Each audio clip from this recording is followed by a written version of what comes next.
And so I totally forgot that when I've got my heater on and other things plugged in, the mini fridge and the radio and the vacuum's running and then the bench sander's running, I have the potential to definitely blow my circuit breaker. So let's try this again.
All right.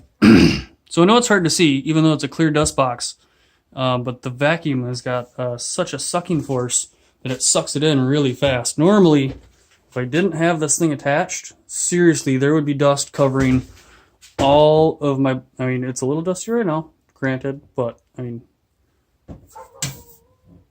not compared to what it would be. The whole floor would be completely covered in dust. It would be just absolutely, you know, dust city in here.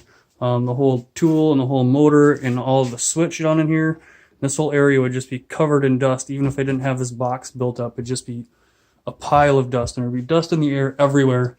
And this does, you know, especially with these couple holes that I drilled in here at an angle to help suck in some of that, you know, that flying dust as it flies up over.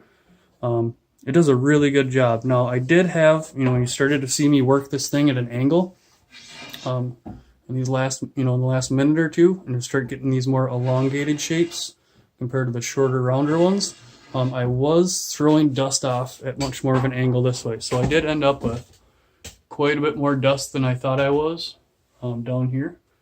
And this is just underneath the belt, but that's easy to fix because I've got a vacuum cleaner. So, pretty happy with the way it's turning out. Pretty happy, really happy actually with the dust collection system. That worked out very well. I'm very, very pleased with it. So, I don't know when I'll get back to making more videos on this, simply because of the fact that it's going to be so time consuming to hand sand all this. It's so time consuming. I'm going to get in here, you know, and maybe run each one of these over. This is just an 80 grit right now, but maybe I'll get back in here and I'll do like 120 grit and really, you know, save myself a lot of hand sanding. But this will also, it'll take down a lot of the sharp edges and blend it together nice. You think without, you know, without taking out too much of it. So it won't be as sharp when it's all completed. You know, these angles and these divots, it'll blend a little bit. But I think that's kind of part of the cool aspect of it. So stay tuned, and I'll keep you guys updated on this video as it continues and progresses. Thanks for tuning in again. I'll see you guys in the next video, and don't forget to like, subscribe, and share. If you have any questions or comments, I usually try answering those as quickly as possible. Cool. All right, thanks guys.